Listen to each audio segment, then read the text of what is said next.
My bad. You're not gonna do Hey, microphone check. Microphone check. Hey, everybody. Good evening. Good evening. Happy Thanksgiving Eve. Yes. Um, Welcome to Hits and Heels. My name is Coach Terri Bryant, and this is Coach Bryant, and we are football coaches here in Lexington, Kentucky. We rep the blue and white at Kentucky Wildcats. Our son is the starting safety at Kentucky, number 14, Ty Bryant. Um, he made me an offensive coordinator, and he is the head coach and the defensive coordinator for our Crawford Middle School. We coach middle school, and we feed into um, the legendary Broncos of Frederick Douglass here in Lexington, who have done some great things, including a championship our son's senior year. And so today we're just gonna we got a guest coming on.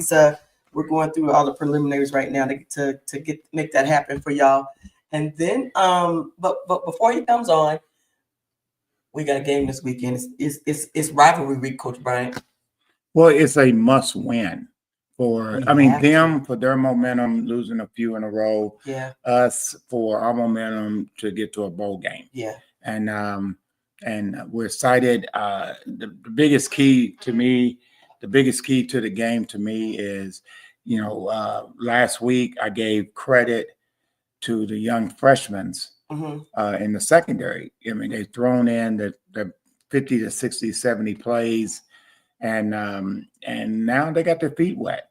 And because that's the whole key. It's a little different than popping in every now and then, but now they're going to be ready. And I commend those young men in the secondary, because playing DB it looks easy when you're in the stands. Let me clarify that. It looks very easy, but it's very deep. Defensive backs are the only ones that tackle running backs full speed. Yeah. And then have to guard people like Cheetah full speed. Linemen don't do that. No disrespect. Linebackers don't do that. No disrespect. With that said, that's a lot on a young person's plate. That's a lot. Okay. So what do you think is our game plan going to be in order to be able to beat Louisville? Oh, then ask him to tune into his camera. Ask him to try it on his phone. Go ahead. I'm sorry. So we're having technical, just trying to get Coach on. So one of the things I think that the game plan is for this weekend is both teams has lots of injuries. Like I know Louisville has major injuries to like their running backs, their tailbacks, their wide receivers, like all around. I think their defense is still intact though. Right. They got a few on defense, but this is the game that's limped in, but this is also a game that's a rivalry. So the backup gentlemen that's going to be in the game, they're going to be ready to play, because it's a big deal. And a few weeks ago, or last week, if you will, I think it was last week or 2 weeks ago, Louisville knocked us off in basketball in that rivalry. And so we got to go 1-1. Now, so we're 2-1 right now. The girls, the UK lady, I was going to say Lady Cats, I played in the 80s. Please calm down. What are they? I played. I don't even know. I played in the 80s. I haven't even call them the hoops anymore or whatever like that. So I don't know. We're just trying to get Coach on. What up, boss?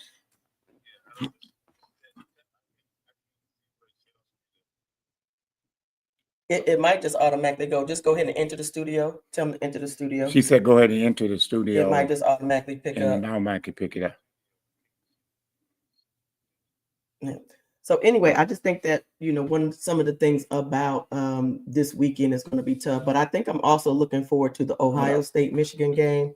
I'm also looking forward to is the Iron Bowl this weekend? Yes. Yeah, I think the Iron Bowl is this weekend. So of course, all the rivalry games are this weekend.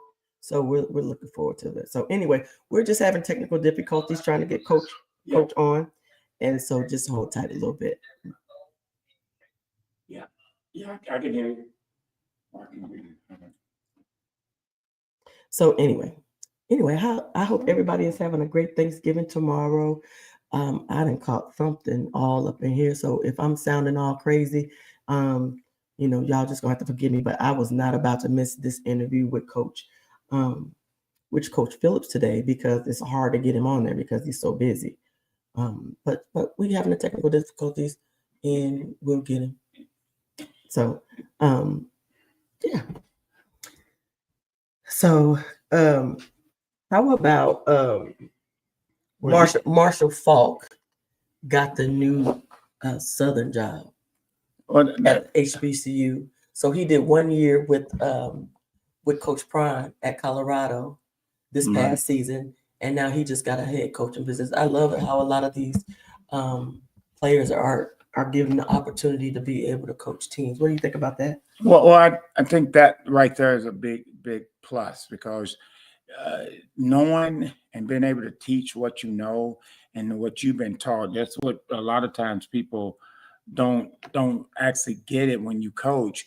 You learn a lot of stuff from other coaches, and then all of a sudden you're now teaching it, and you bring a lot to it. So, Marshall Falk, one of the Hall of Famer running back, was outstanding, and well, people don't know this because Prime is always doing the vocal cords for Colorado, but they got a lot of big time coaches on there. Their offensive coordinator, defensive coordinator, are NFL guys, and so that's a pretty good start for getting a lot of. And it's just, I guess, it's more toward my mind of my age because like Ty may not know who Marshall Falk is unless he looks him up and go, oh wow. Right. But from my generation, these guys are now finally getting their due diligence and been able to influence young males' lives, and which is a positive thing because he's a positive person.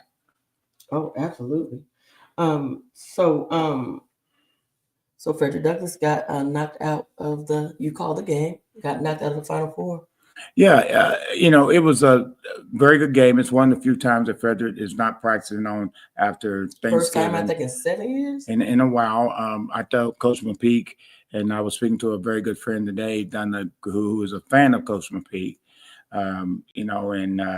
being a fan of someone and liking someone to me, you have to agree with everything they do. Right.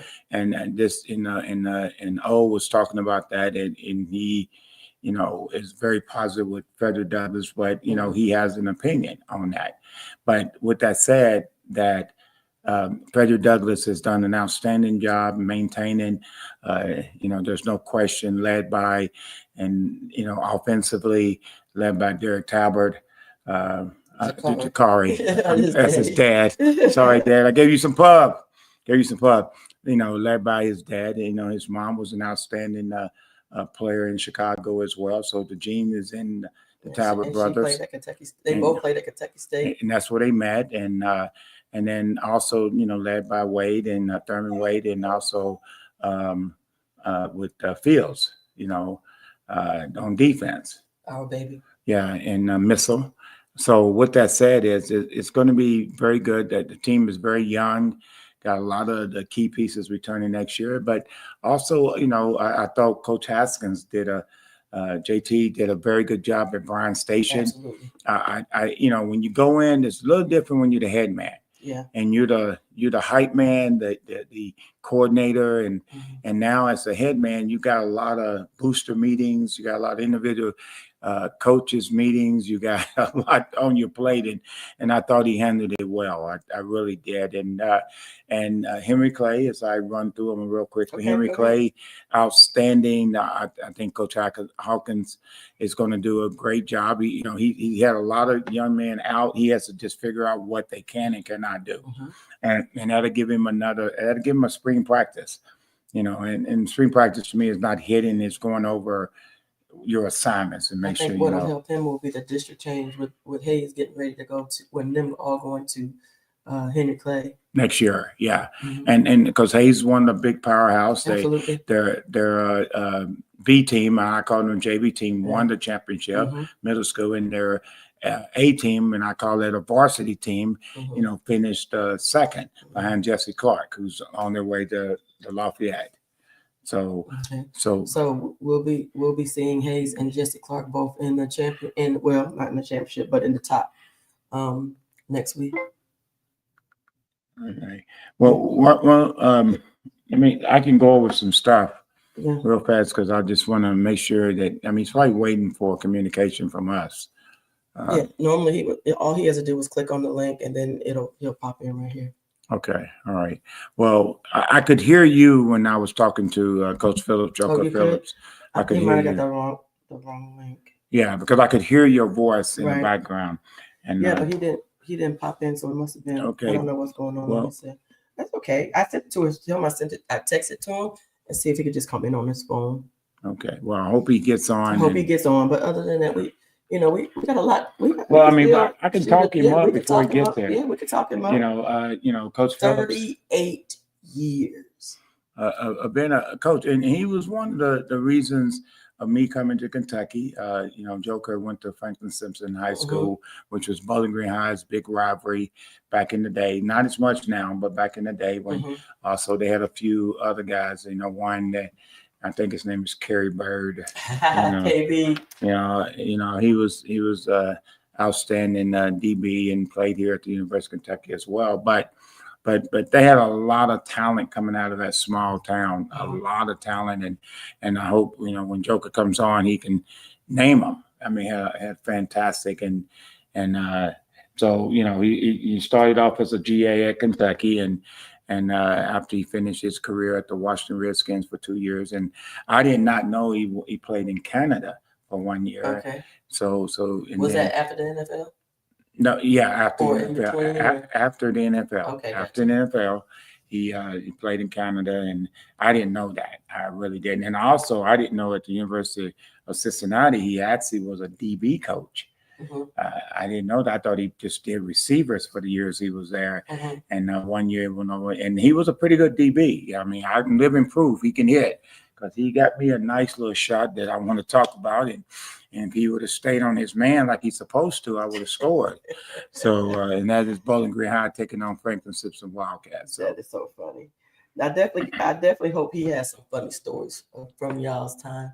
Well, Joker personality was very chilled. He was a very chill receiver, very structured, and that's why he became a very good coach. And Jerry Claiborne saw that in him at a very young age, and really, if I am correct, and he can correct me when he comes on, was very motivated. I think Claiborne motivated him to become a coach, because Coach Phillips had Joker had that demeanor. Right. To be a coach. Gotcha. And there's no question about it. He great person, is my man. We've been knowing each other since we were under the age of teenagers. So that's crazy. Yeah, because Bowling Green High and Franklin Simpson right beside two outstanding players crossing paths, and it was a big deal back in the day. And I said all the time, and the rivalry was sort of like Alabama, Auburn, Purdue, Indiana, in basketball. And then Kentucky and Louisville, and it was Georgia and Georgia Tech. It was like that. It was Clemson in South Carolina. I have a question I don't think I've ever asked you. So you guys were loaded with Kentucky players back then, right? But I don't see that number now. So it's over the years just the no. I think the talent level. No, it's a good question, Coach. Because here's what happened. Someone brought this to my attention at the Cayman House. Here's the difference. And I didn't really think about it, because I'm like, let's get more Kentucky guys in. It made a big difference because Jerry Claiborne, God rest his soul, was from Hoptown. Yeah. He's from, Hopkinsville. So he was a Kentucky kid, and he was more intentional with recruiting the Yeah, players. very much so. Yeah, and you that makes sense. And it's sort of like, if I became a UK coach, I'm gonna be more intentional in trying to get the Kentucky kids in. Yes, I mean, you can't help it. Right. I mean, that makes you human. Yes. That makes you human. I mean, it's like Coach Stoops. Most of his kids are out of what's the matter? Calling. Out of most of his kids are out of Ohio, because that's where he's from. Yeah, I mean, and we know that the Stoops family legend, and his dad was one of the big time coaches of high school by now. Of course, I'm a major fan of Bob Stoops, and I mimicked a lot of his defense, and what he did. Hey, Coach, I sent a link to your phone. Are you able to pull up from there? We're trying to get Coach Phillips. He's efforting. On the text. I just heard that efforting was not a word today, but he's efforting. So, but with that said, is I'm gonna run over real quickly. It should enter the studio. And then we will go from there. He did his GA at Kentucky, then he was assistant head coach, assistant coach, a recruiter for Kentucky. So, as you could tell, the wife, this is not a messed up show. This is the way you do in technology.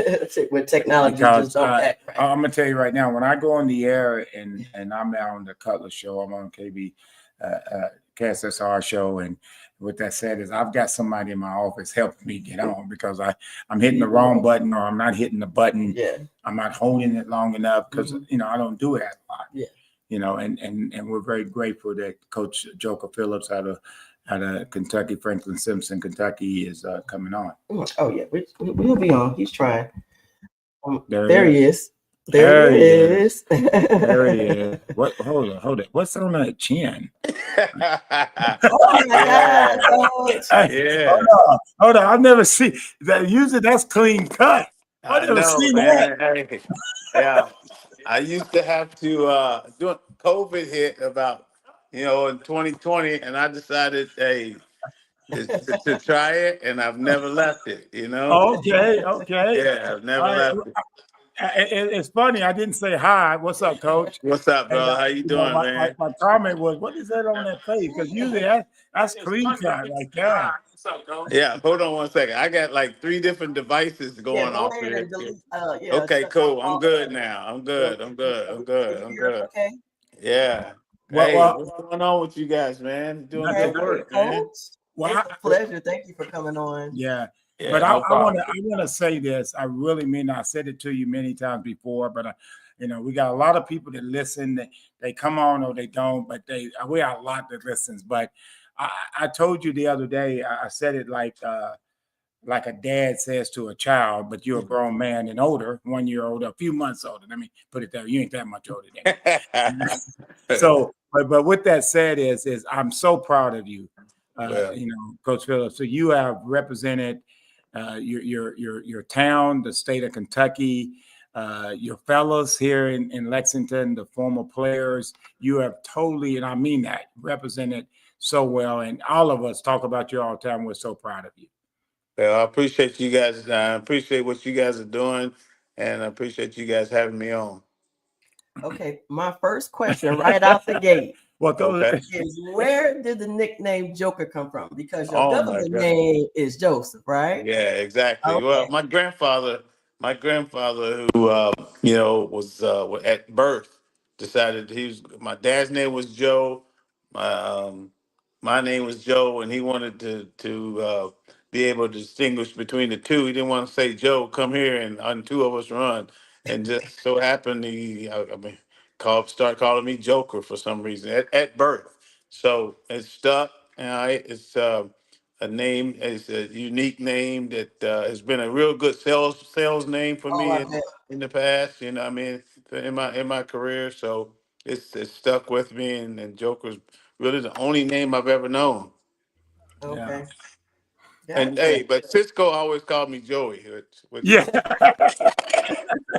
I don't know why. When he called me a week ago, he said Joey, and I'm like, hey man. Well, I just want to be different. I do call you Joker. I do call you Joker. I don't think I call you Joey out in front of people. That's what Claiborne called me. Jerry Claiborne put a Y or IE on everybody's name. And that he could, he couldn't put it on Cisco. He couldn't do it on Cisco. He always called me Cisco, and I but he put it on everybody's name that he could, and he called me Joey, and I think Cisco and Mo Douglas are the only 2 guys that call me Joey.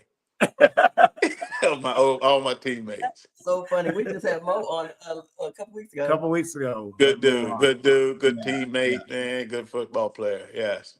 Well, my next question, and I know she's got a few, but my next question, I did not know that I said this before you came on. I didn't know, and I told people that if you would have stayed in your guarding your guy when we played each other in high school, I would have scored because there's no reason you to come off your guy, but you did and hit me in the mouth. But I didn't know you coached DBs at the University of Cincinnati. Yeah. I coached them for 1 year.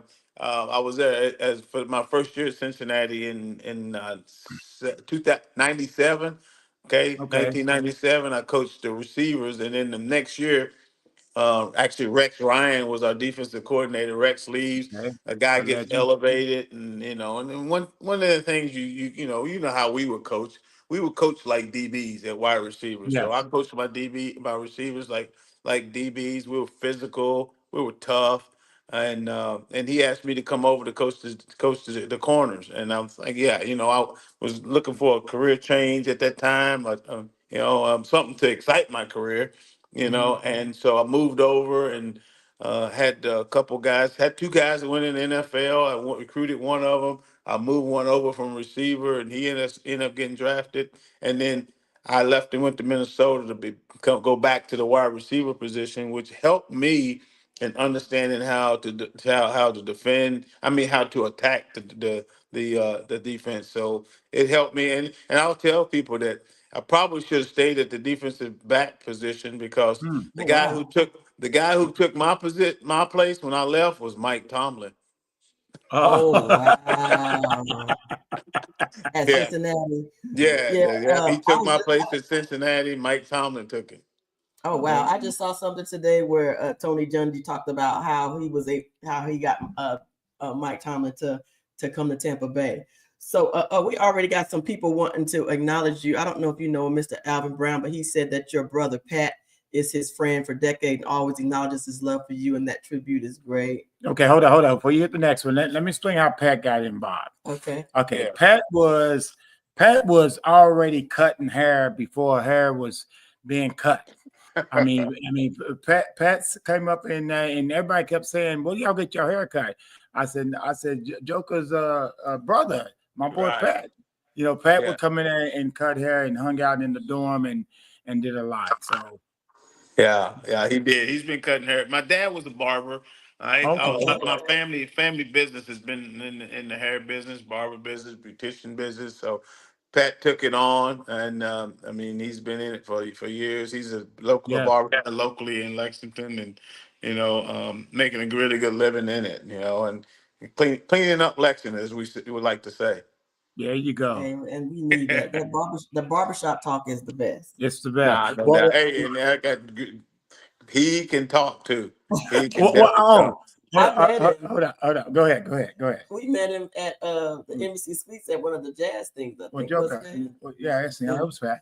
But here's what him and they did to me. This was when what's the kid out of Madison Southern, the running back that Damian played. Harris. Okay, Damon Damon Harris, yeah. Harris and his mother is setting this true story, setting in the Ebony barbershop. I walk in, because I ain't got no hair, so I didn't come and get a shirt. I just come talk to my boys. And all of a sudden, and they said, "Man, would your defense stop that kid out of Madison Southern?" And I go, "What are you talking about? You think he gained 310 yards last week?" And he's sitting there, and I don't see him because he's right in the corner with his mom. And I said, "No. He ain't gonna get 300. Not on not on my defense. He might get 299, but he ain't gonna get no 300 like Right. that." And I'm sitting there going, "Why would you set me up like that?" Yeah, he was capable of getting 300 on most defenses, but Yeah. Now I would have put yeah, 12 guys out there. He was not gonna get right, 300. He can get exactly. 299. Yeah. So, Hmm. Coach, 38 years. Wow. Okay, what keeps you Hey, motivated? Terry, you're making us feel old. You're making me feel old. I'm sorry, but how do you stay motivated though? Because You I know know. what? You I'm know sorry. what? It's the game, the position that I coach has made me young. I mean, it's kept me feeling young. I tell people I know all the I mean, kept me up to date and all the music that these young kids like to listen Yes. to. And we have on Fridays. I have a make the kids play a walkout song. What how they're feeling. And then some weeks I make them have a theme. Okay, let's play old school. Okay, but you have to play an old school on a walkout song for 30 seconds of how you're feeling, and they'll play a song from 2005 and say, "Coach, that's old school to us." You know, I'm looking for 2005. Motown. I'm looking for Motown. I'm looking for Right. the '70s. The '80s, and these guys. So it's kept me young. I mean, it's kept me on my toes because you have to be on the show. And it's the game is the college football game, and you guys are in it. You guys are deep in it, deep rooted in it, which your son be, and and so it's kept you. I mean, it's changed. It's always evolving. It's at a all-time high right now of how you have to deal with kids and how you have to motivate because money has motivated them, and now coaches are not motivating them in recruiting, especially. That's a great statement you said, Coach Phillips. And my biggest thing is I looked at y'all's record. Y'all's record is 6-5, but y'all are 5-1 at home. So is it the food, the bed? Because that is, and y'all play UNC, your rivalry, but you play them at home. Right. So I can say this in 2025. I know where my penny's going. So, but with that said, is that is impressive. A 5-1 record at home, it really is. Yeah, I mean, our if you come experience our here at NC State, our atmosphere. Okay. We probably got the second, one of the top two atmospheres in the ACC. Us, Clemson, Virginia Tech's not gotten back to that level yet, but we think they will be there soon. We probably have the second best atmosphere Wow. in this league. Behind Clemson. So it's a great atmosphere to play in, and again, we've played really well at home, but you also look at it away. We've played Pittsburgh, and we played Yeah. Pittsburgh, we You played played a very Miami, good tough and we played schedule Notre Dame. on the road. So, Yes. but again, we played much better. And last week I saw it, and we saw it 3 weeks ago when we played Georgia Tech, a top 10 team. We knocked Yes. them off at home, and then last week we played Florida State, and knocked them off at home. So yeah, our kids do play better at home, and again, it's a lot of familiarity. I think it comes down to familiarity. You're familiar with your surroundings. Your routine is the same. And a lot of times when you go on the road, as you know, your routine changes a little bit. Yes. And so our routine has stayed the same at home since I've been here for 5 years. That's good. That's good stuff. Okay, so how frustrated? I'm not gonna say frustrated. How You can't take it my back. bad. You I'm gonna just take say that it. back, Coach. I'm gonna take that back, Coach. Coach, I'm gonna take that back. Put it back. Put it back. Okay, how challenging is recruiting now? Good question. Yeah, it is a great question. It's very challenging in today's recruiting. And you know what? I pride myself on on finding jewels. Which in today's world it means cheap, cheap talent. The KC Concepcion, who's playing at Texas He's A&M, been probably one of the 6-M. highest paid receivers out there. I mean, he was here and really didn't cost a lot. Didn't A lot of teams didn't want him. He comes here. He's freshman of the year. And then his price Yeah, his drives up. value. He's a freshman of the year in the ACC. Now in the second year, the price goes up. And you know what? I'm fine with that. Because here's the thing: there's a lot of receivers out there. But you got to go and you got to find them and you got to develop them. And I still recruit the old-fashioned way. I do, and a lot of guys don't recruit the old-fashioned way. We're going to. It's got to be a door-to-door search, in my opinion. Especially when you have an area. I still area recruit. Okay, if they give me an area, I'm going through that area. And right now, my area is South Florida. My area is Charlotte. So I'll go door to door and create a door to door search. And you know what happens when you do that? You find these jewels. You find the Casey. You find a Randall Cobb who nobody really wanted. Yeah. I Right. mean, Yeah, Yeah. which you did. Let Randall me Cobb let me was cut you 7 off. miles. Yeah, he was 7 miles from Yes. NC's campus. Yes. He was in the state of Tennessee where Vanderbilt was. He was closer to freaking Georgia than he was. He's closer to South Carolina than us. You know, you find those kind of guys. Again, KC Concepcion is one of those. So I've prided myself on finding those type of guys that that don't cost a lot. And you know what, develop them, and then you know what, when they're ready to go, I'm fine with it because I got the next guy behind them. I've Mhm. already found that next guy behind them, and I think that's what helps. And then there's some guys that stay loyal to who has Recruited them. found them, who has developed them, and they stay Yeah. with you. They stay with you. They don't chase the dollars. They don't chase because what happens, and well, money is the rule of all, but it's an evil also, and that's what people sometimes chase, and they forget who they are with the money. And what happens is I keep telling guys, hey, there's not going to be a lot of people's names on rings anymore, on the Ring of Honor, because they're not going to stay at the place They're long gonna enough. stay. Hmm. They're Wow. gonna stay there, and I worry about my concerns with the NIL is three things. My concern is kids aren't gonna graduate. I mean, if people gonna get at least most of these kids aren't gonna get degrees. I mean, we're gonna see so much mental health issues with people thinking that that's the only way. We didn't think the NFL and was the only way we had to survive. Had to make Right. to take care of our families. And then the other one, and I think it's gonna be a lot of bankruptcy. There's going to be a lot of Oh yes, bankruptcy because kids there's are not not enough understanding how to mentors. manage the money that's going around. So my Mhm. concerns are those three things, man, and trying to educate some of these kids, So, but it's changed. It has definitely changed. I've had to change with it a little. I've tried not to change with it a lot. I'm not really into the portal as much as most people are because it's like Christmas. You have no idea what you're getting, you know. So I try to stay true to the people that I know. I love it. I love it. Coach, how many people are in the portal right now? When's More the last than there time you is looked at positions, more than there is the positions position? already, and the portal Hasn't hasn't even opened yet. opened. It hasn't even opened for the Power Four teams, but there's more than there is positions. Okay, now my question is, Coach. Me being a high school coach as long as I did, and I don't know if you do. You have a lot of stuff going through your mind, and you gave me a major compliment when you was at the University of Kentucky, and then you had Steve Miller. Steve Miller was the defensive coordinator at that time. Was that his name? It's been C Brown, C Brown. Brown. Steve Brown. Thank you, thank you. I said Miller. Thank you.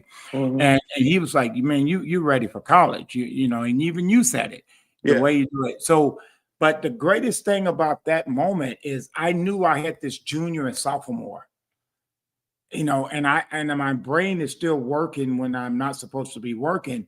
But that's gotta be that was a great, I get it, but that's gotta be tough because if you got this piece or these two pieces at receiver, and then you're like, okay, let me go find this 3 and 4 piece. But then the 2 piece is saying, and then they're gone.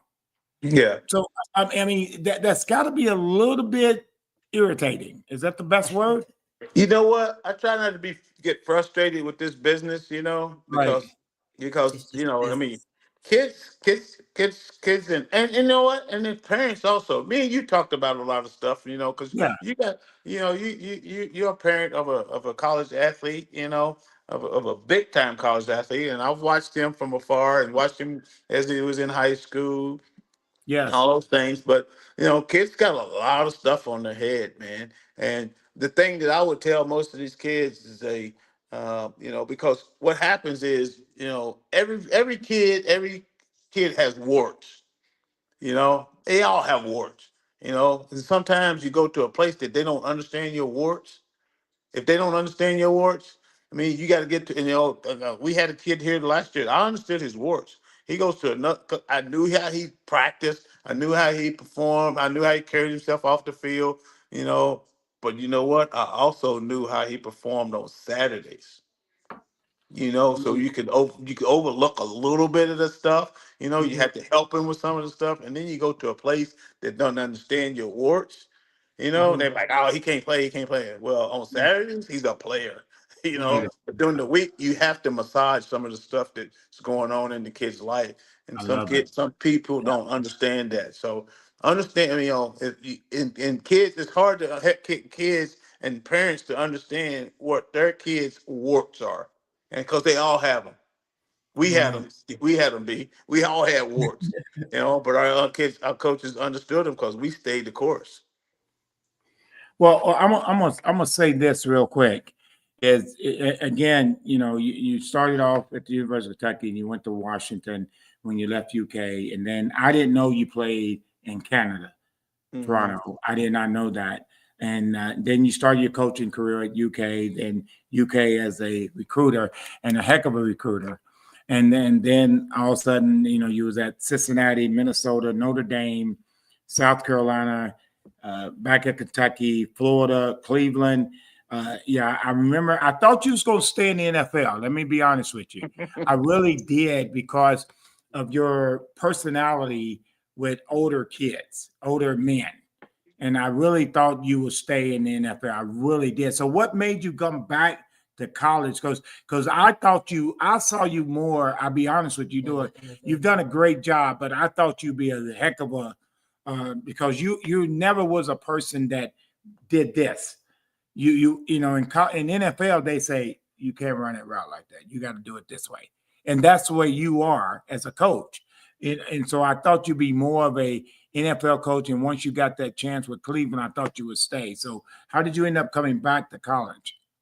Well, I've always, when I was a graduate assistant, I had an opportunity to with Joe Gibbs. Joe Gibbs asked me to, Washington. yeah, I went there did an internship with him a couple of years, and then he offered me a job in scouting. And I've always wanted to recruit. Always wanted to recruit high school kids. And I think he might have recruited you a little bit because you was behind me a year. But He did recruit me. Larry Kirksey was the guy who was at Kentucky at the time, and he recruited me, and he recruited you, I'm sure, yeah, because Yes. he was still there my freshman year, and I admired him. I did. I mean, again, I was just come from a single parent home. What coaches raised me. Larry Kirksey came in. I loved the way he carried himself. I mean, he was a Kentuckian. He was from Harlan, Kentucky. He Oh, just I didn't carried know himself. He carried himself like I want. My aunts were crazy about him. I mean, they were like infatuated with this dude coming into the your house. aunties. And, yeah, my aunties were all like You know crazy I met about him, him. right? Huh? Yeah. You know I met So, him. so, Wow. so I was like, so I always wanted to be a college coach, and I went into the NFL, and it wasn't me, B. It was not Oh, me. Really? No, it wasn't me. It wasn't me. It What wasn't. was it? And What the problem with it is, you really didn't get to develop kids. I mean, because if they weren't good enough, you know what you did? You cut them and got someone else. okay. And that I struggled with that. And we had a running back that was in camp, and I was like, oh my God, this kid gets a couple more years on. If he gets a couple years on the practice roster, he could be special. No, you know what? Nobody ever would know him because they couldn't stay with him long enough. Oh So wow. so you don't get to develop. Yeah, you don't get to develop the person. And in college football, you get to develop the person. I'm constantly trying to grow our kids up, giving them advice, giving them, life advice. And now you got to give them financial advice. You got to give them everything nowadays. And so, and that's what I pride myself on, being that type of guy, that type of mentor. And you know what? It used to be I was like a big brother. Now, I'm a grandfather. Yes. And it's ironic you say that. I'm at school. I'm at school and I say, they go, man, they give you a lot of love. I said, man, they look at me as a granddad, No, no because doubt, I'm at no that age doubt, now. no doubt. But you've been very fortunate, and I know Coach Bryant, she's got a question for you. I mean, I said you've been at Florida, Cleveland, Ohio State, Cincinnati, Maryland, and NC. All of that movement and all the coaches you've been around, God, I guarantee you're ready to write a book, ain't you? If you know me, you know I'm a terrible writer. I'm more of a That's why you get mathematician. this. That's why That's you why get you're hiring I'm more of a somebody. mathematician, but I got a lot of things that I've been through, and you know what? A lot of them I don't want to discuss either. So, but it's been a fun career. I'm on the other side of it. Obviously, I understand that. Yes, I know that But just trying to leave my mark in the business. where you out. Okay, so what would you say is I think Ty wants to coach. So what are some things that how would you mentor a young kid like Ty that's interested in a 38-year coaching career? You know what? I would tell Ty this, because Ty's gonna play for a long time. You guys are fortunate that Ty's gonna play more than 2 years to like joke than that like I did. Ty's gonna play for a long time. He's gonna make a lot of money, you know. And I would tell Ty to try to get into the administration side. Maybe Ty's got a chance to be a general manager. Those type of steps, in my opinion. Um, but I think that kid's gonna play for a long, long, long, long time. And when it's over with, for him to get his football fix, he could be in somebody's front office. Well, one of the things that I don't know if you knew this, and when you communicated with Ty about coming to NC State, and Ty, his comment, and I think I told you this, and you might have forget, or I don't know if I did, if I didn't. He made a comment right in his house. He said, I'm only considering NC State because of Coach Phillips. He said, I will never forget coming on the field, and that guard told me to get off the field. And coach, because that's when you was the head coach at UK, and you say, oh, he's okay. I got him. He's okay. And Ty have never forgot that. And he was young. He said when coach came on, he said that was pretty cool, because he could have ignored it and let it happen because he wanted to see Randall Cobb. And then Randall Cobb and him became pretty good friends at a young age. And so I just want to say thank you for that. And I appreciate that compliment because that's what I told Ty before is being a coach now is different. And that's why I commend you because me being in the school system at Fayette County, it's been different and I'm having a hard time and I had to make an adjustment. So we basically have to be like LL Cool J, who's been around for decades. We had to change with the music and we had to change with how we say stuff because we couldn't say, I can't say the same things I said No, when I right, was in the 90s. right. And it's more of I'm going to use this word and people are going to get irritated with me. They're a little bit more sensitive. They are. Right, right, I right. mean, Well, I agree. I agree with that, B. Well, here's the one thing I'll tell you. If we just can, try to live by and coach by the golden rule, treat others the way you want to be treated. amen. And I think that's hey, as a young kid. You know what? All I wanted to do is be on the college football field. Yeah. Why deny this kid a chance to be on the college football field? To see a guy that he might look up to. And I just, again, try to live by the golden rules, and the world would be a better world if everybody did that. Treat others the way we want to be treated. And to have a chance to get a young kid on the field to see an idol of his, I think that's big. Yeah. Well, I met Randall. Randall Stott. He was at the Vandy game this past weekend, and he was coming down Right. the stairs, and I waited for him, and he let me take a selfie with him, and I just really appreciated that. He was just so personable, and that was my first time seeing him in person, and I just really appreciated that. I mean, because of course I've been a fan like forever. Now, are there any since football is changing so much? So like this season it's only one portal. Are there any other rules that's changing that's going to affect recruiting that maybe parents don't know about? Yeah, well, you know what? The calendar has changed so much, and so the whole month of December. You know what? Coaches used to go out and see kids in December. As And soon now as you can't, right? our season is over this week, Mm-hmm. right? And the state championships are still being ran. And it used to be you could go out and see the state championships and Right. see a diamond in the rough, and maybe locate a kid that you might want to walk on that might be a scholarship kid. Well, you can't do that now, and I think Wow. you know, you, you, Well, I you can't. can't go. You can't go to a state championship game? No, no. I mean, we're I didn't done know. after Friday. If you don't have enough days, like let's just say we have 30, we get 33 days. Well, we got 30. We've used 32 of 33. them. Two of them. We can go out this week. One person can, and we can't see these kids. We can't see a guy that was you know, maybe a. I'm trying to think of some of the guys that we played with. B that might have developed late in their senior season. You can't go out and see those guys playing the state championship if they're playing in the playoffs. Wow. So I would tell parents to make, hey, you better get your kids out there.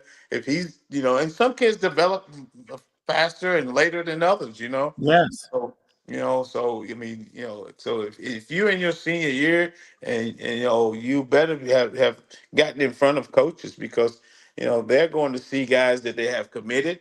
They're going to see guys that they have on their board, and if you're a late bloomer, it's probably not going to work for you. Okay, and I guess wow. Right. I guess my question is, hard. how are you college coaches supposed to do your job based on? I mean that wow. Whoever's making that decision ain't recruiting. Right, right. They have Right? never recruited because I can't go out from if I could go out Friday. The next time I could go out would be January. So I've lost a whole month of recruiting because of you can't go out, and then you can't even see the portal kids until January. But So I think doesn't it go? that's tough on even a portal kid in my opinion. So But I doesn't mean that go it's back to the point, Coach Phillips? Doesn't that go back to the point of people take the money because they ain't heard nothing? right. Yeah, And I then all of a agree. sudden Yeah. you throw the money up in them and they don't know the coaches, they just know the money. And then they get there and the money's coming in paying some bills, but now they're not happy in their environment because they don't know the coaches. Right. Right. Yeah, I agree. Yeah, I agree. I agree with that. Wow. Okay, coach. So Wow. did the JUCO ruling go through, or are they still talking about that? Where if you go to a JUCO, that basically you still have 4 years of eligibility. Where's Yeah, on that? yeah, the zero rule. Yeah, I mean they're changing the JUCO rule daily. I mean, I really don't understand it because we've had some JUCO guys that gotten for their another year, and we've had some JUCO kids that haven't gotten another year. So I really don't understand the JUCO rule. I really don't. Yeah, because I know they were just talking about, and the reason why I saw that because on my feed today I saw a couple of JUCO kids get that committed today, at several schools, and I'm like, did that rule pass? And so I wasn't Yeah. sure about that. Again, Yeah, the rules are ever change it every changing. day. Yeah, the rules are ever changing, and so it's hard to keep up with them. I mean, again, we don't even take a test anymore, so it's hard for me Mhm. to understand. I mean, we do get a ruling every other week of some of the rule changes, but there's no rule test. There's no test of rules, because Well, it's ever changing. So I Wow. really don't well, understand a lot of it. Now you got to understand the irony is in yeah, the and Coach Phillips, you got to understand the irony. You are putting us on game. I mean, you, 'cause I'm sitting there like, wow. I mean, I really mean that. Thank you, because I'm sitting there going, like, can I get the pen? Johnny Carson. I did not know that. Yeah, yeah. So it's ever changes, B, and it's and you know what? And that's what parents need to understand that they need to ask questions. I mean, myself, I would not go into portal until I have, and I know agents are working behind the scene and helping kids, but I would not go into portal until I know for sure I had something in the works because it's just so tough because you might get left out, and now you got another kid out there without a degree. And you know what? There was no question that you went to college in our day to get a college football scholarship. If you got a scholarship, you was going there to get a degree. Yes. gotcha. And I know there's some questions Yeah, we that got a Coach bunch of Bryant, questions we on it. got a We'll bunch get of to questions. them. But let me say this: you've said this 3 times, degree, and that's the hardest thing for kids to understand. Like Ty is good, 4.0, getting the degrees, getting the masters, and a lot of times you want to shake that kid and say, "Hold up, you got 5 credits because you keep transferring." Right. Okay, and sooner or later, and you and I are living proof, and so are you because you played basketball. You will live in proof that either you're gonna get a jacket to Monty Dawson, or they're gonna cut Coach Bryant, Coach Phillips. Yeah. Yeah. Or you're gonna get hurt, God permit, But or you just gonna quit. It's going to happen. If you do not have that education, that's the life lesson. Am I right? yeah, I've always told the kids to use the universities. You don't let Yes, them good use you. word. Don't let them Say it use you again. because Oh, say it I think it's again. Say it important. again. And you use them to get a college degree, right? Because I don't know. I mean, I know you and I about the same. Yeah. We wouldn't have had an opportunity to get it. I didn't even know you could go to college to play football when I was a sophomore. Yes. I I didn't had no either. idea. Same I had no thing. idea. I I had didn't I no didn't idea. know that till Memphis State came up to me after the game. We just lost. And they're talking to me about going to college. And I go, what? I Yeah. just wanted to play ball. Yeah. And your brother, going back to your brother, he made a comment. He said to me like years ago, how blessing and cool we are because we went to college where we're at now. Who would have think where we're coming out of Franklin Simpson in Bowling, Kentucky, our house, our life now. And it had to do with going to college, finishing, and doing and establishing something. Nah, no doubt, no doubt. Because it's an opportunity for us that we would have had a chance to experience had we not picked up this game. Yeah. Well, she's got questions that people was asking you, so go ahead. Oh, Okay, cool. oh yeah. Well, let me go back up. Yeah, we got time. We got time. Um, Yeah, this is funny. When you two play golf, he never posts you guys score. Who's the better golfer? me. We never played golf together, so We never stop played it. golf together. Stop it. Okay. Now we played at the same time, but never against each other. No, no, we're never with each other. Well, put it this way: Which Damani me, made it crystal clear. Damani made it crystal clear when he was on the show that I can't come close to his golf game now. He made it crystal.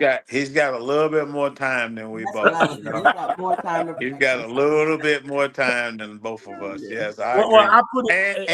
And Hey, he hits it a mile. He hits the still ball from does. freaking Bowling Green to freaking to Franklin.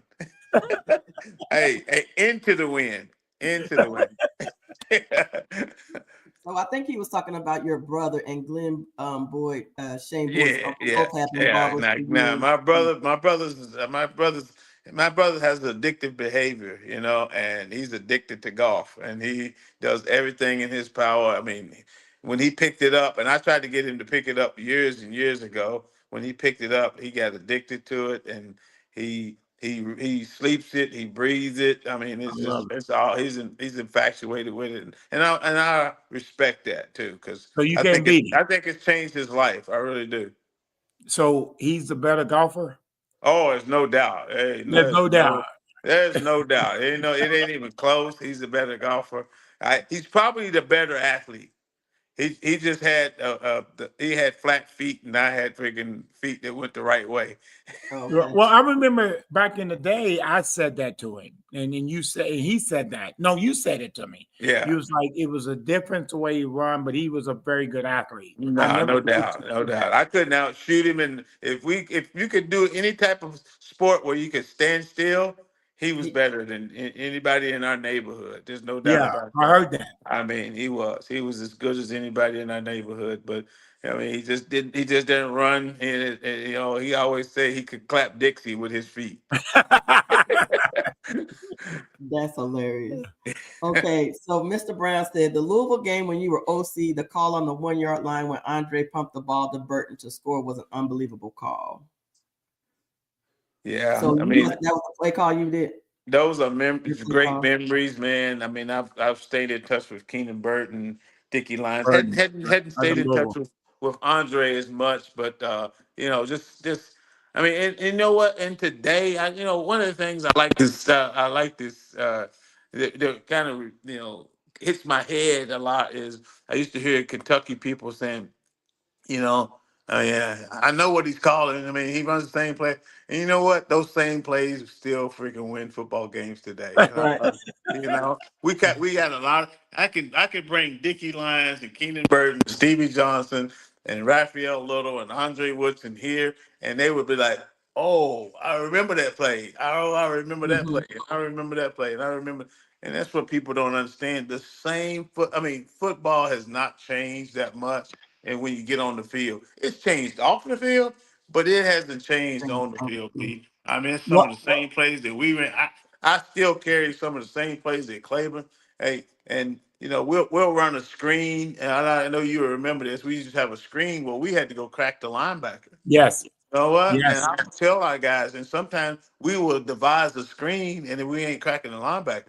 And I'll raise my hand and say, "Hey, man, Jerry Claiborne would be rolling over in his grave if Joker And, Phillips, didn't go yes. crack the linebacker." So Yes. we're cracking the linebacker if you guys don't mind, okay? And we'll crack the linebacker. And you know what? It still works today. It Yes. still works today. Well, the funniest thing is, I love what you said, Coach Phillips. Is this is when the play don't work, everybody's yelling same play. Right, But when it works, good play call. right, right. Okay, and I found that. Now I have to ask this question. I know she's going to hit another question, but I've got to ask. Your comment was when you became the University of Kentucky's first head Black football coach. I was. I can't use the cuss word because I'm not a cusser, but you know that. But I was a B at that time. I was a cheerleader. I never will forget where I was at. I was in my apartment, and when you got named the head coach, I ran outside and I was jumping up and down. I was so happy for you. And okay, and then you made a comment in your press conference. You said, well, does phone calls stop, but text messages keep coming? Because you got so many from Right. people showing love to you. And what that said is, when did it truly hit you? I am a head coach at the school that I played at, the school that I played at, the school that I got my degree at, and I'm from Franklin Simpson, and I'm a head coach at the University of Kentucky as a Black man. When did that hit you? It truly didn't hit until maybe I went to the SEC media day, and you know what, and it hit then that Sylvester Croom was the first Black head coach in the SEC. Yes. I was the He second Black head was the coach in the second. SEC. Mhm. And it hit then that that when I went to that press conference, you know what, it wasn't any Black head coaches other than myself there in the SEC. And then I brought Houston Hogg back. I brought gosh dang it, I can't think of his name, but he was the captain of the team. Brought the two first Black guys that play, the athletes that Oh, yeah, coach. yeah, yeah, yeah. Say it Herbert. again. Herbert. Is it Herbert? Herbert. Yes, Yeah. yes. I brought him back. I brought those guys back, and just being around those guys, I brought those guys back to the university, and it was another guy who had never been back to the University of Kentucky, who actually transferred and went to Western. Can't think of his name now, but they got the statue up of all those guys, Mhm. and I brought those guys back, and that's when it hit. That you know what, this is something special. Very special to be able to bring those guys back. And one of them vowed that he would never come back. You know what? I went to his house and visit with him and asked him to come back, and he came back for me. And I thought that was something special. And that's when I really realized, man, you know what? I got a chance to make a huge, huge statement here at the University of Kentucky, our alma mater be, and Yeah. and the state that we grew up in. Well, I just think that was that was amazing. But I can't say it. I'm gonna say it for the second time, and I'm moving on, babe.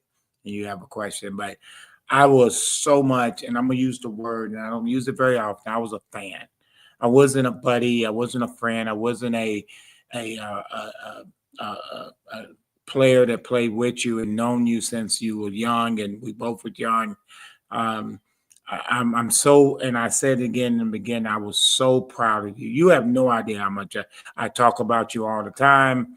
I talk about your success and the accolades that you bring in, but I do have a funny story. Is it true, babe? This is funny. Okay. You went back to Franklin Simpson, and a woman wouldn't let you in on Joker Phillips night. Is that true? Nah, I never heard Okay. that story before, but nah. That I never what I heard that. heard I from never heard that. from a couple of colleagues that's down there, they told me, they said you were standing at the gate and you was about to walk in, and a lady wouldn't let you in, and then they said, well, that's Joker Phillips. It's Joker Phillips night. So that's not true. Nah, Because you almost I've called never him had when I that. get done. Hey, if I got to have that at home, I'm in the wrong place, you know.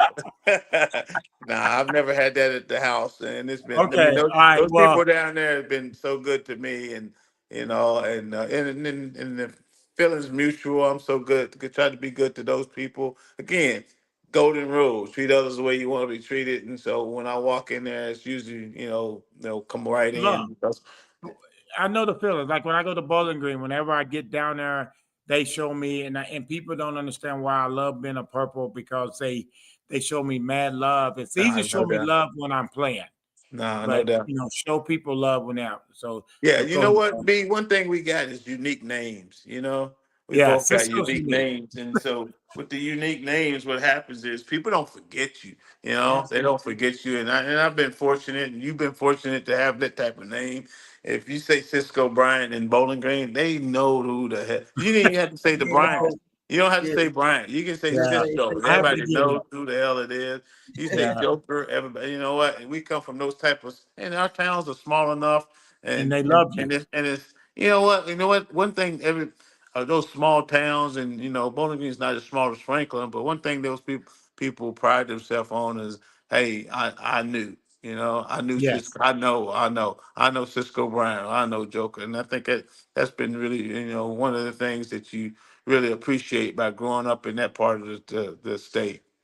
Yeah, that's a great statement, Joker. Yeah. I Go love it. ahead. Oh, Okay, we got questions. we're Okay. reminiscing. We got some reminiscing. Okay. Andre's pass to Stevie Johnson in that Louisville game to seal the victory was a great call. Go ahead. Love And it. he says he believes Andre Woodson was a better quarterback than Couch. Does Andre get the credit as a solid UK great?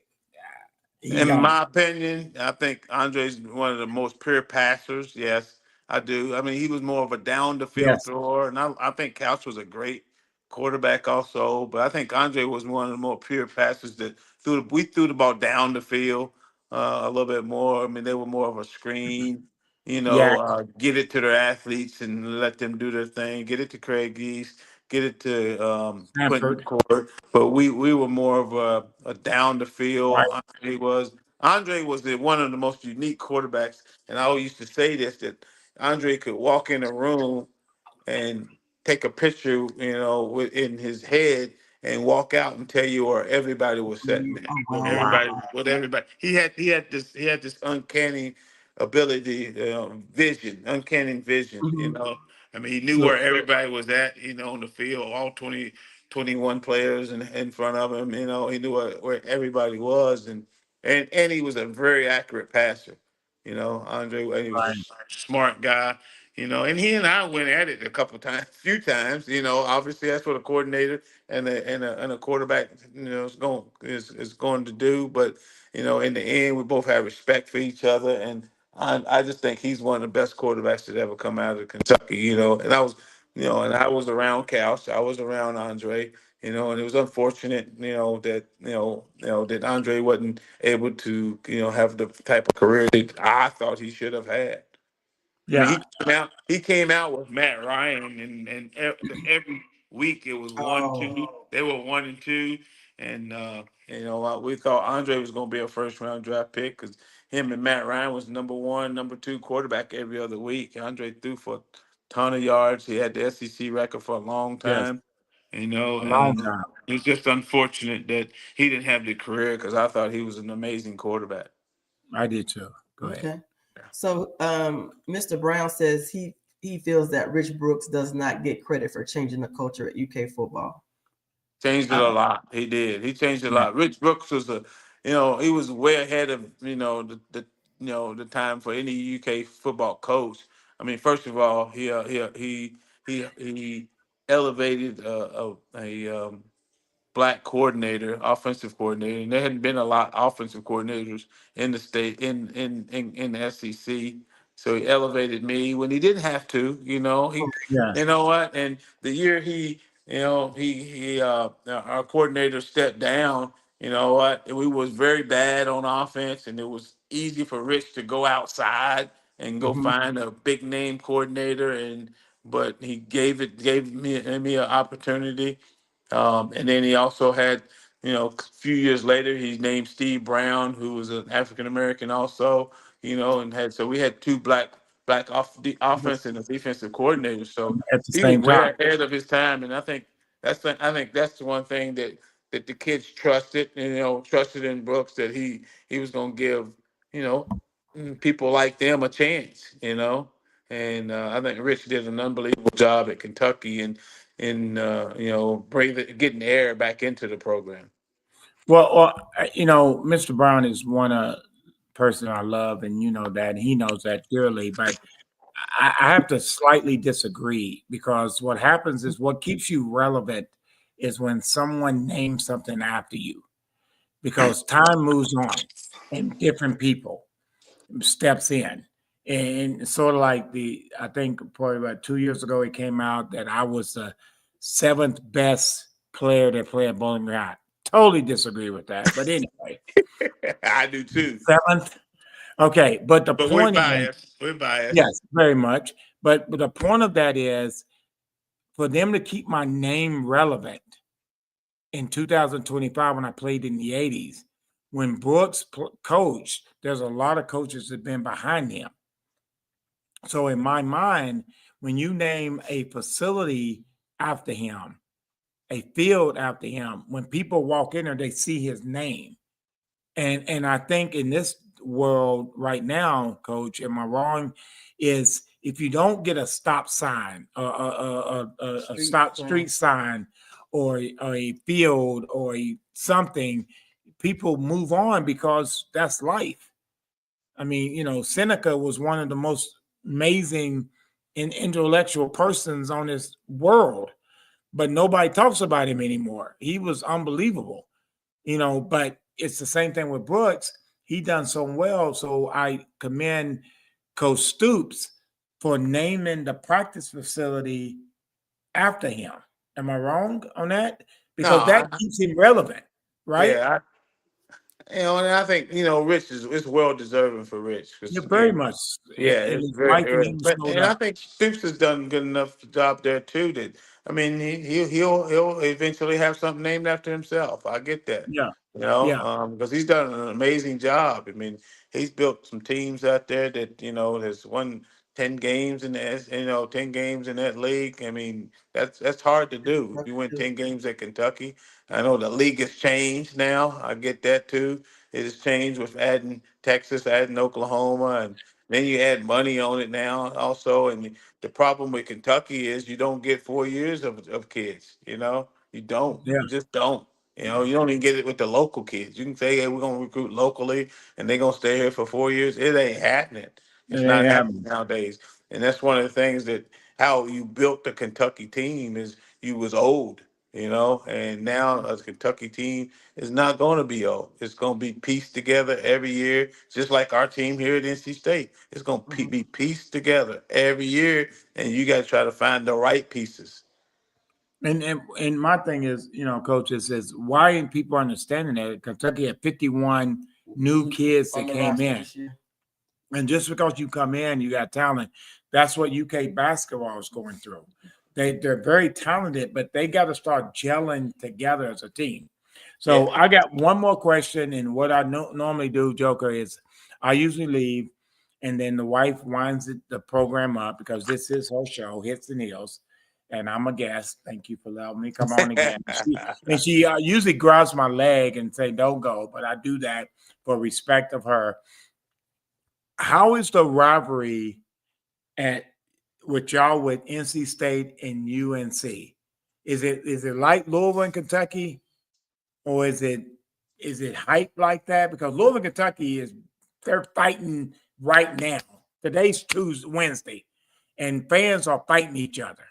They're cussing at each other. Is NC State and NC the same way?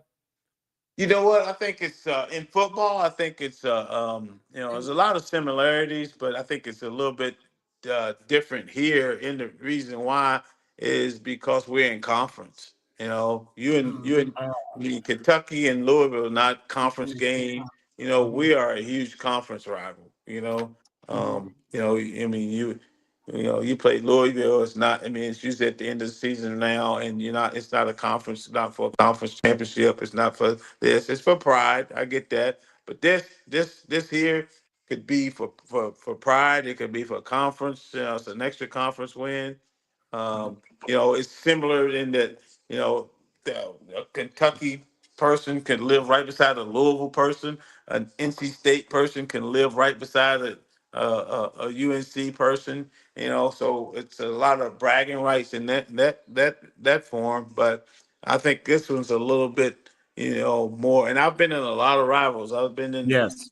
Clemson, South Carolina. I've been in the Notre Dame, USC. I've been in the Kentucky, Tennessee when it was big. It wasn't Louisville for us. It was Tennessee. I've been in the Florida, Georgia. I've coached in that one. I've been in Ohio State, Michigan. So this one right here is because it's a conference. We're in conference. It's a little bit different. It's a little bit different than Kentucky, Louisville, in my opinion. So. Well, I appreciate it. And like I said, as you're winding up, Coach Joker Phillips, again, my boy, my dog, I Yes, appreciate you. bro. And Yes, yes. You were actually more professional than that George Adams that was on a few months ago. George came on too. Oh yeah, that's my Yeah, guy. George has been on. He cracks me up. Yeah, that's my We spend roommate. more That's my time cracking roommate. on My each other. dog. Yeah, yeah, yeah. So Hey, well, hey, he and you have raised, y'all both have raised NFL safeties. I'll say that, man. And thank you. your son will be a big time player, man. I can't wait to watch him. If he gets in the portal, let me know. I'm just kidding. Here's the funniest part is the funniest thing about that is you see her shake her head Yeah, that he's got a lot of surrounding teams in the SEC that's asking him because they get tired. One team played, and I'm not gonna say no name, made a comment, and they said, I was like, dang, Todd, they never threw the ball over that way. They never ran your way. And right. one of the players told him, we're not going to give you a highlight film this game. Right. I I'll thought say that's this to you, about, B. I'll say this to you and say it to him. You know what? I mean, look at the brotherhood that you and I have. yes. We have the brotherhood because we stuck together. And I'll say Yeah. that to your boy also. Uh, I mean, your boy has a chance to go in the Kentucky Hall of Fame, right? And I don't think you have a chance to go in the Kentucky Hall of Fame if you leave. That would be my comment to him, to you. Okay. Hey, and it's all about, and I told Jamar Adams, who was my Yeah. godson, hey, stay where you was at. And, hey, I asked him to stay in New York. Hey, it's about getting the jacket now. The jacket. I mean, in that league, it's about getting that big yellow jacket. And I think if he'd stayed in New York, I think he'd had a chance to be in the Hall of Fame, or he'd been in the Pro Bowl a few years.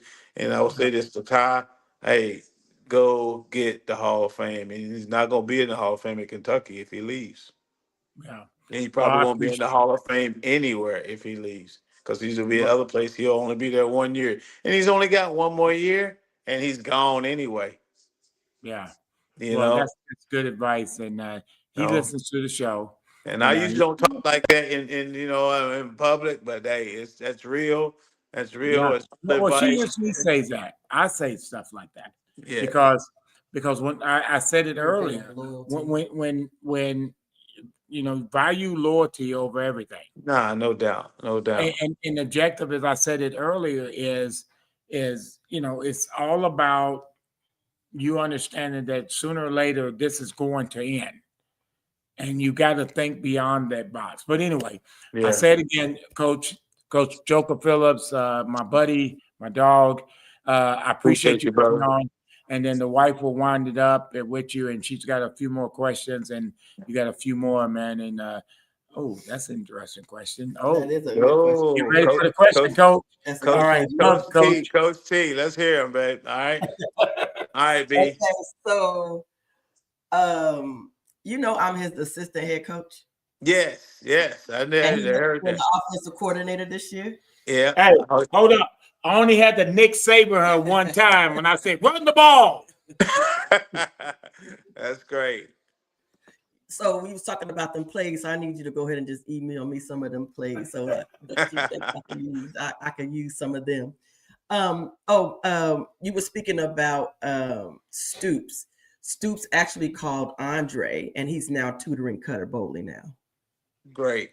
So I thought that was a great gesture, because I think a lot of times when we had Kenny Walker on, I didn't understand why when Coach Cal was here, he wouldn't go out and reach out to some of the veterans, to kind of help him, mentor a lot of the players on the team. And he said that they really weren't welcome. So I thought that's the first time I think of, we've seen Andre and I'm not Andre, Cobb, and a lot of them still come through that were in your era that still come through the field, and they're welcome. But I thought that was a great gesture that he reached out to Andre to help to tutor Cutter Bowley, and I thought that was good stuff. Now here's the question that Cisco was talking about. Do you agree with the current playoff scheme in college football, or should the playoff teams be extended to more teams? You know what? I mean, it's always going, when you're not getting, you're always going to say you like for it to be extended, but I think this is fair. I think 12 team, I think it's fair. I think, I think the system is, I mean, the top 12 teams get in, and I'm fine with it. You have to, you win big, you're going to be in. You don't win, you're not going to be in, and I think, they've gotten the top. They might have missed one last year, but I think that for the most part, the top teams have been in. Okay. So 38 years. I love saying 38 years because it's so impressive. Man, I kind of get cold chills when I see it because I'm on Right. the other side of it. Who did you hate? Who was the best defensive mind you went against that gave you fits? You know what? As a coordinator, I mean, as a young coach, I used to just hate watching Jolie Dunn, who was at Mississippi. He was all over the place. He was a guy that gave you a lot of junk. Jolie Dunn. Been around some great coordinators. John Chavis at Tennessee. He was a really good coordinator. Me and Charlie Strong had some battles. Had some big time battles when he was at Florida. I was, the coordinator at Kentucky. So there's been a lot of coordinators out there. I mean, defensively, in that league that you guys are in, is some unbelievable defensive talent, man. And every week you got to be on your A game as a coordinator, and you're seeing it now.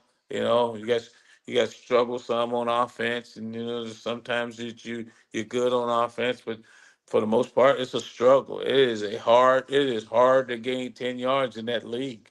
With the type of defensive mind, the coaching, the players, the personnel that people have. It is tough. It's even tough for people to move the ball on you guys. I mean, I'm watching you guys, when I get a chance, and it's tough for people to move the ball on you guys. So it's become a really, really good. Oh, it's always been a real good defensive league.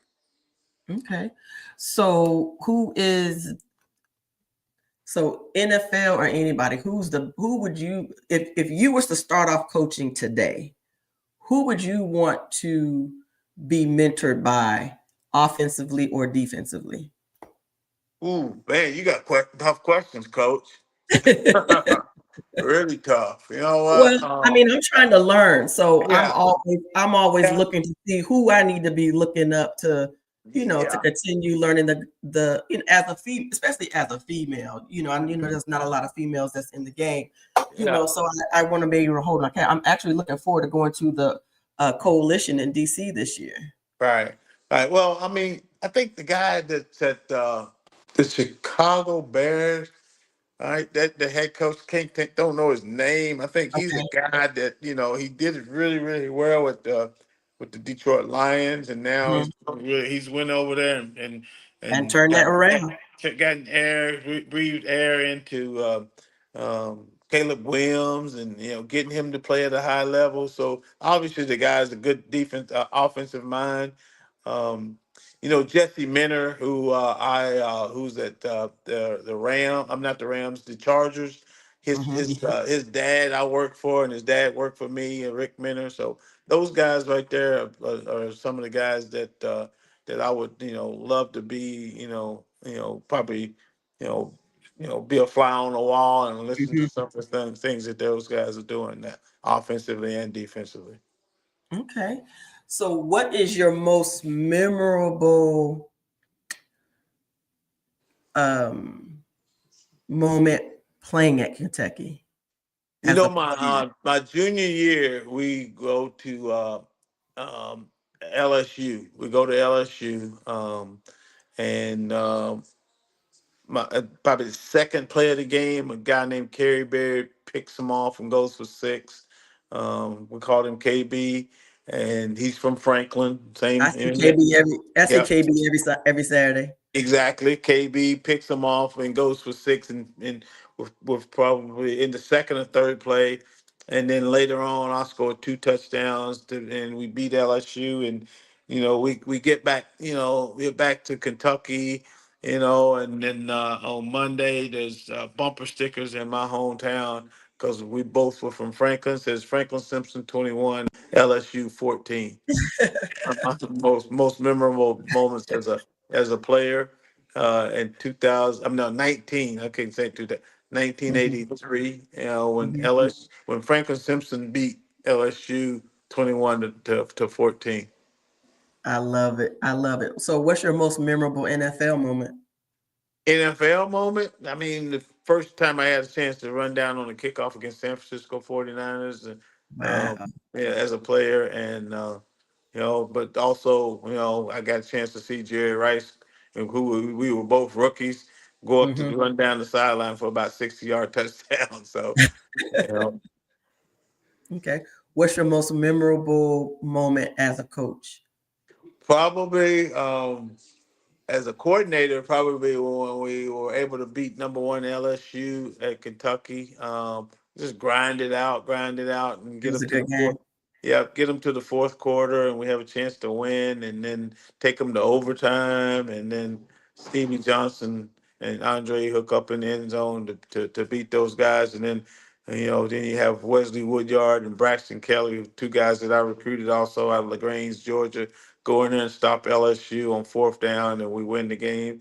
And then as a head coach, probably being the first head coach to we beat Spurrier in Lexington with Randall Cobb and Mike Hartline, the first coach in the history to beat Spurrier in Kentucky, and then we beat Tennessee after me and B had beat them in 2000. I'm not. I keep saying 2000. It's 1984.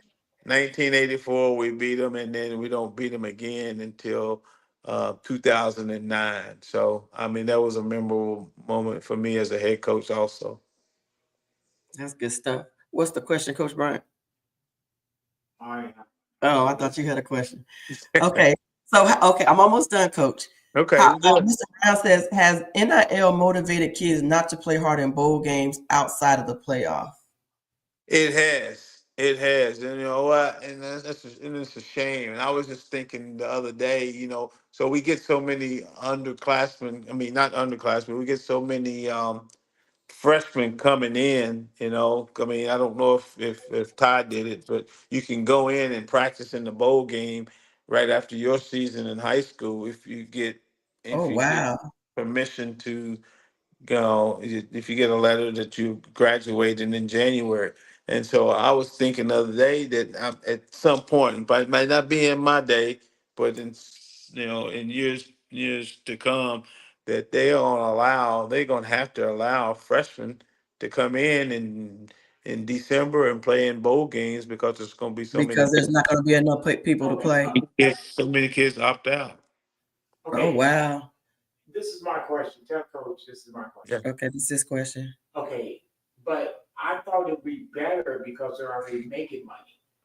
When they held out in the bowl game, it's not get hurt to make money in the NFL. I don't know if you heard him. So he's Yeah, live. I did. You know what? So one thing you have to do is once they opt out, I mean, there's no guarantee of money coming in, and so but you're taking a chance, and there's a lot of a high draft pick. I get it, but a guy who's just still trying to up his draft status. I mean, I don't get it. I really don't. Right. But a high draft pick. Get it, guy who suffers from some injuries. I get that also, but a guy, I mean, if you love football, you love football, and your tail needs to be out there playing. Like, tell him thanks for putting me on. Yeah, he said thank you for putting him on game again. So I could be on here with you all day. I'm gonna let you go. Okay, so my final question to you is there anything that you wanted to say publicly that you've never had an opportunity to say? That's a tricky question. Nah, I've loved every moment that I've had in this business. It's been a fun ride. It has been. I mean, from my first day that Jerry Claiborne called me to be a graduate assistant there to the day that I was fired there. I've enjoyed every minute of it. I've enjoyed watching you guys from afar. Do I root for you guys? I root for nobody in college football but the team that I'm on. The reason why I'm recruiting against every team that's in college football. So I root for no one. I root for the team that I'm on, and we got really good players here at NC State, and it's my job to sell them, to motivate them, and those are the only players that I upheld. Do I cherish the moments that I had as a Kentucky Wildcat and proud when they win and down when they lose? Yes, I am. But do I root for anyone? No, I don't root for anyone. I root for people. Right? I'm rooting for B's son. All right, I'm rooting for y'all's son. I used to root for Josh Myers' son, not Josh, Brad Myers' son, who played with me, and his son's in the NFL. I root for Dante Key's son. I root for people, and a lot of those guys are the guys that I played with, their sons have an opportunity just like we did to change their lives. So, do you have a favorite NFL team? I don't. Again, I root against every Saturday. I get that we get every Saturday, every Sunday that we get to, and I learned this from an old coach. Greg Nord, and B would remember him. I root against everybody. I absolutely love it. Listen, it was an absolute pleasure. I'm so honored that you took the time out to come on my podcast. Again, I'm a fan. I've always been a fan, and I've always tried to get Cisco. I've been like, when you gonna allow me to meet Joker? He's like, he's busy. I was like, okay. Well, I'm never too busy for you guys, and you guys, I would love to see you guys come. I mean, after Ty's left, and often, and he has an open date or whatever, you guys are welcome. I don't know how long I'll be, but I would love to freaking hang out with you guys, talk football, show you the ins and outs of this thing, and pass the things that I've been able to do down. Okay. Yeah, well, it's been great because again, we're at the point now. We're 7 years in, and now we've got kids that we coached in middle school that are now in college. Right. And so now, and I can see their talent at that level. I'm like, oh my God, if you don't mess this up, you can get to the next level. And so I just want to be able to continue to support parents. Oh, Coach, I know I keep saying I'm done. Yeah. Okay, what I want to do is I want to help the single moms learn the game of football. So I did a women's clinic in Cleveland, and then I'm doing one in Miami over the college football championship weekend. I was asked to come and do a women's clinic there. Mm-hmm. Tell me, what are the 3 things or 2 things or 1 thing that single moms need to understand to help their son? One of the things I would say that there's some slimy dudes out here. Don't turn your Yes. son over to just anybody. Don't turn them Yeah. over to anybody. Get the right people, get the right mentors around your kid. Because there's some guys out here that, and I get the calls from them. And I'm kind of really, short and sharp with them. Mm-hmm. That they trying to, sell their sons to, sell somebody else's son. You Mm-hmm. know, for their own enjoyment and for their own wealth, and I have a hard time with that. So I would tell moms to trust their high school coaches. Trust their high school coaches. Their high school coaches are the only thing they have in this. They have a lot invested. Mm-hmm. Oh, did I just lose him? Mr. Brown, is that me or is that him? Okay, I think we just lost him. Of course, I should have just got off of here when I was supposed to in order to be able to to close this out. But I just want to thank everybody for being on. Thank you, Mr. Brown. Stacy, I saw you on there. Of course, Tyrone. Thank everybody else that came on and fill it in. If you guys have any questions, please make sure you go and subscribe to our YouTube channel on Youths and Heels. And I want to thank the Lexington African American Sports Hall of Fame for sponsoring us. And I love y'all, and we'll have y'all, and we will see y'all next week. Bye.